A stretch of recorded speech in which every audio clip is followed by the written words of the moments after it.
Hello സുഹൃത്തുക്കളെ, ഞാനും നിങ്ങൾക്ക് വേണ്ടി പരിചയപ്പെടുത്തുന്നത് അതിമനോഹരമായ ആഴിമലയിലെ മറ്റാരും കാണാത്തൊരു സ്ഥലമാണ്. ഇവിടെ കാണാൻ ഒരുപാട് കാഴ്ചകളുണ്ട്. ഹായ്.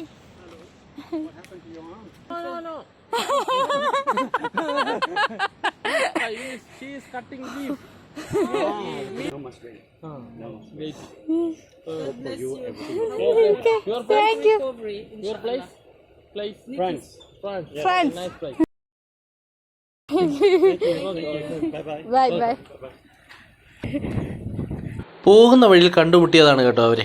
അവർക്കറിയാവുന്ന ഭാഷയിൽ എന്നോട് സംസാരിച്ചു, ഞാനും അവരോട് സംസാരിച്ചു.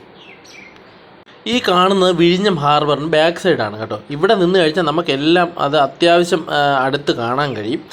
ഇത് അടിപൊളി ഒരു പ്ലേസാണ് കേട്ടോ. നമ്മളിതുവരെ കണ്ടിട്ടില്ല. നമ്മുടെ വീട്ടിൻ്റെ അടുത്ത് കുറച്ച് ദൂരമേ ഉള്ളൂ, എന്നാലും നമ്മൾ ഇങ്ങോട്ട് എത്തിപ്പെട്ടിട്ടില്ലായിരുന്നു ഇതുവരെ. നമുക്ക് ചിപ്പിയൊക്കെ എടുക്കുന്നത് ഈ സ്ഥലത്തു നിന്നാണ് കേട്ടോ. അവരെ ഈ പാറയുടെ അടിത്തട്ടിലൊക്കെ പോയി മുങ്ങിത്തപ്പി എടുക്കുന്നതാണ്. ചങ്കൂറ്റം എന്ന് പറഞ്ഞത് ഇതാണ്. വെറും 2 മരക്കഷ്ണത്തിൻ്റെ പുറത്ത് അവന്മാർ ഇന്ന് മീൻ പിടിക്കുന്നത് കേട്ടോ. ഇത്രയും ആഴമുള്ള ഡീപ്പായിട്ടുള്ള സ്ഥലത്ത് അവർ ആ വെറും തടിക്കഷ്ണത്തിൻ്റെ പുറത്തിരുന്നാണ് അവർ ഫിഷിങ് നടത്തുന്നത്. അവർ നൈസായിട്ടാണ് പാലത്തിലിരിക്കുന്ന പോലെ തന്നെയാണ് അവിടെ ഇരിക്കുന്നത്. നോക്കിയേ, ഇത്രയും ആഴങ്ങളിലേക്ക് ഏകദേശം 100 മീറ്ററെങ്കിലും ആഴം കാണും താഴോട്ട്.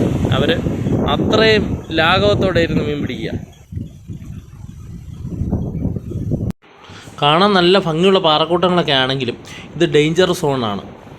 ആരും ഇവിടെയൊന്നും വന്ന് വെള്ളത്തിൽ ഇറങ്ങാനൊന്നും ശ്രമിക്കരുത്, അത് അപകടമാകും. ഇവിടുന്ന് കുറച്ചുകൂടെ നമുക്ക് മുൻപോട്ട് പോകാം. കുറച്ച് കാഴ്ചകളൂടെ ബാക്കിയുണ്ട് അവിടെ.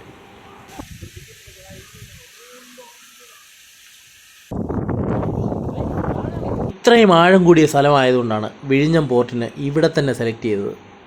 എത്ര വലിയ ഷിപ്പ് വന്നാലും ഈ തീരത്തോട് ഇത്രയും അടുക്കാൻ പറ്റിയ ആഴമുള്ള തീരം വേറെയില്ല. അവിടെയാണ് മദർഷിപ്പ് വന്ന് കിടക്കുന്നത്. നമ്മുടെ കൈവെള്ളയിൽ എത്തുന്ന രീതിയിലാണ് അവിടെ കിടക്കുന്നത് കണ്ടോ. ഇതൊക്കെ കാണാൻ പ്രത്യേക ഒരു വൈബ് തന്നെയാണ്. പിന്നെ ഒരു കൽവിളക്കൂടെ മുകളിൽ സ്ഥാപിച്ചിട്ടുണ്ട് അവർ.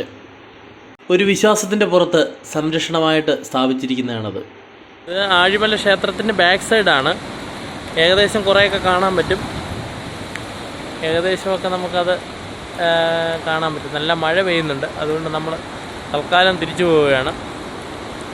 കടലിൻ്റെ ഒരു വ്യൂ ഒക്കെ നോക്കി, ഭയങ്കര അതിഭീകരമായ ഒരു കടലന്തരീക്ഷമാണിപ്പോൾ.